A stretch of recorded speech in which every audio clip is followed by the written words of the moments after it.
नमस्ते astro Vaidehi family. क्या आपने कभी सोचा है कि सावन सिर्फ व्रत और पूजा का महीना क्यों होता है? इसके पीछे एक बहुत गहरी एस्ट्रोलॉजिकल साइंस छिपी हुई है। क्योंकि इस महीने में महादेव की एनर्जी अर्थ के सबसे क्लोज होती है। इसीलिए आज हम डिकोड करेंगे सावन का cosmic secret. So let's dive into it. तो चलिए शुरू करते हैं the sun and moon connection से। जी हाँ, टेक्निकली देखा जाए तो सावन तब शुरू होता है जब सन कैंसर राशि में एंटर करते हैं। कैंसर या कर्क एक वाटर साइन है जिसका स्वामी है मून। और मून कहाँ विराजमान होते हैं? महादेव के मस्तक पर। जब बारिश का मौसम आता है तो हमारे इमोशंस एंड हमारा मन थोड़ा अनस्टेबल हो जाता है। इसीलिए महादेव को जल चढ़ाना एक्चुअली हमारे अपने इनर इमोशन को काम करने की एक कॉस्मिक रेमेडी है, राइट? श्रावण यानी कि सावन का महीना। श्रावण का मतलब होता है टू लिसन, यानी कि सुनना।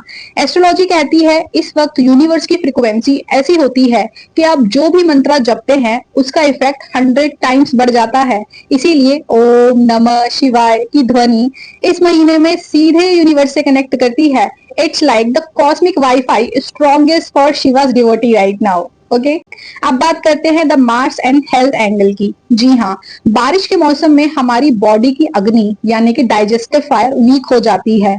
एस्ट्रोलॉजी में इसे मार्स या मंगल की एनर्जी का लो होना कहते हैं। शिवा की उपासना करने से हमारी विल पावर स्ट्रांग होती है और हम सीजनल हेल्थ इश्यू से भी बचे रहते हैं। It's the perfect time for a spiritual detox. अब बात कर लेते हैं एक ऐसे राज की जिसे 90% लोग नहीं जानते। जी हाँ, वो राज है समुद्र मंथन का और हलाहल का। पुराणों में बताया गया है कि इसी समय के दौरान समुद्र मंथन से हलाहल विष निकला था जिसे महादेव ने अपने कंठ थ्रोट में धारण किया था। एस्ट्रोलॉजिकली ये विष हमारी लाइफ की नेगेटिव एनर्जी, स्ट्रेस और टॉक्सिसिटी का सिंबल है। जैसे महादेव ने विष पीकर संसार को बचाया, वैसे ही सावन के महीने में प्लैनेटरी पोजीशन ऐसी होती हैं कि हम अपनी लाइफ की टॉक्सिक प्रॉब्लम को भी खत्म कर सकते हैं। चाहे वो करियर की रुकावट हो, हेल्थ इश्यू हो या फिर रिलेशनशिप का स्ट्रेस। इस महीने की शक्ति हमें इन जहरीली प्रॉब्लम से लड़ने की ताकत देती है। आपकी प्रॉब्लम के लिए सावन कैसे वरदान है, चलिए बताती हूँ।